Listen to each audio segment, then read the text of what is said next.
Hi there! Did you know that while Africa contributes negligibly to global warming and our changing climate, the continent faces some of the worst impacts of climate change?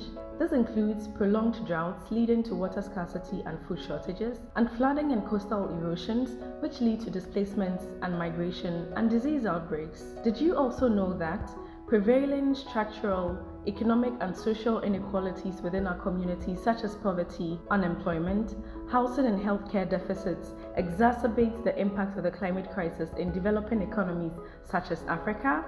The Intergovernmental Panel on Climate Change projects that in the coming decades, climate changes will increase in all regions. This shows us that the reality of the climate crisis cannot be denied. Well, now that you know this, you would agree with me that it is important for citizens and communities to demand climate accountability and action from their leaders.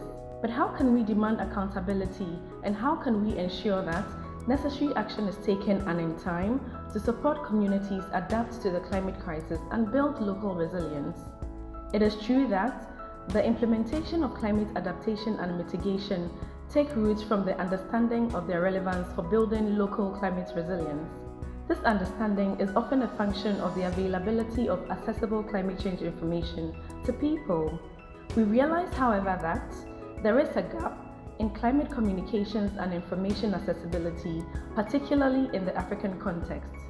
It is also true that when we understand the impact of climate change in our communities, then we can demand relevant action and commitments from our leaders. Sometimes, global climate change communication can become confusing, but this is not great for our development. It is important that climate change information is meaningful and accessible to all, because the more people understand the issues of climate change, the better they can demand action from their leaders. It is for this reason that the Climate Communication Platform is being set up with a mission to communicate climate change information in a way that is meaningful to local contexts, to promote well-informed communities. But how can this project contribute, and what are the key objectives of the platform? First, it exists to support the development of local public opinion on important aspects of climate change and the relevant adaptation mechanisms.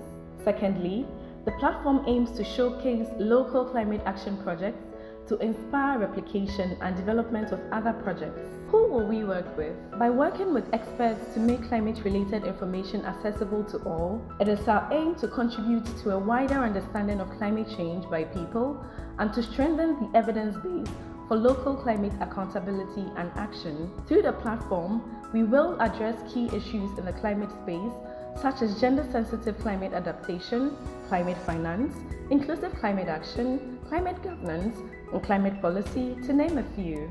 Because climate communication focuses on educating, informing, and mobilizing people for climate action, we hope to support the development of local public opinion on climate change.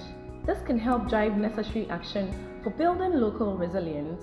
My name is Josephine Agbeko. I'm a climate justice and business sustainability professional, and I'm excited to go on this journey with you.